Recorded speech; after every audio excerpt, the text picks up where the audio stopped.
Cancer treatment is a journey.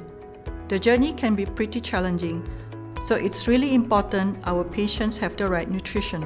Proper nutrition is all about having a balanced diet, getting the right nutrients, enough carbohydrates, protein, fats, fiber, vitamins, and minerals. Carbohydrates are required in a patient's diets to give them energy. It is the only fuel for their brains, and frequent intakes throughout the day helps to replenish the energy and maintain the blood sugar level. There are two types of carbohydrates.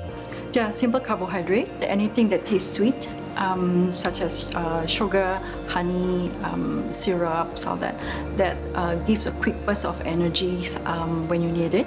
And the other type of carbohydrate, which is like complex or starchy carbohydrate, basically they are your staple food, like rice, noodle, pasta, bakery product, legumes, beans. Some of the root vegetables like potato, corn, and sweet potato can be considered carbohydrate food as well.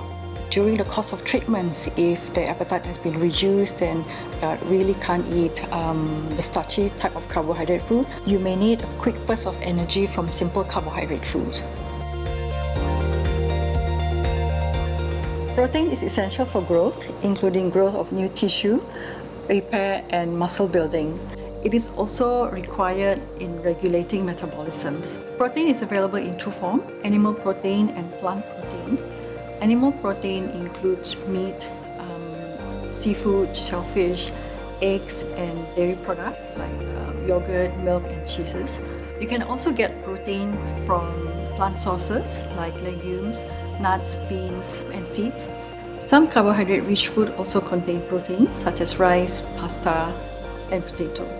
We encourage patients to include some of the animal protein as it provides essentials amino acids and it provides a better nutritional value.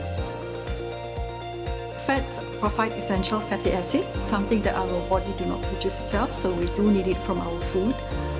Fat allows our body to absorb fat-soluble vitamins such as vitamin A, vitamin D, E, and K. It also can be used as a source of energy when carbohydrate intake is reduced. So, antioxidant vitamins and minerals protect cells from free radicals damage. It is also promote essential functions for all the nutrients to be useful in our body. To ensure we get all vitamins and minerals in our diet, do have a variety of fruits and vegetables daily. Finally, fluid is also essential during treatments. It transports all nutrients to where it's needed. It keeps the body well hydrated, and it regulates the core body temperature. We would recommend at least 8 glasses of fluid that can include water, soup, or some electrolyte drinks, or even chrysanthemum tea, ginger tea, or barley water.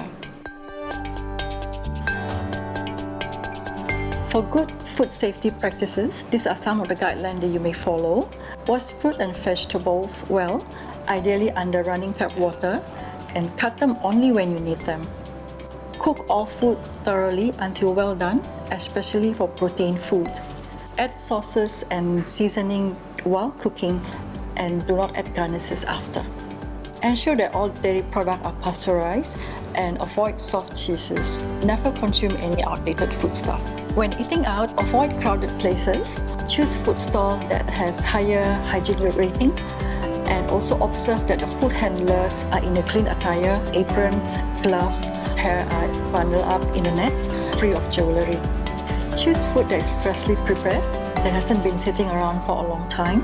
Avoid raw foods such as sashimi, raw vegetables, and salad dressings.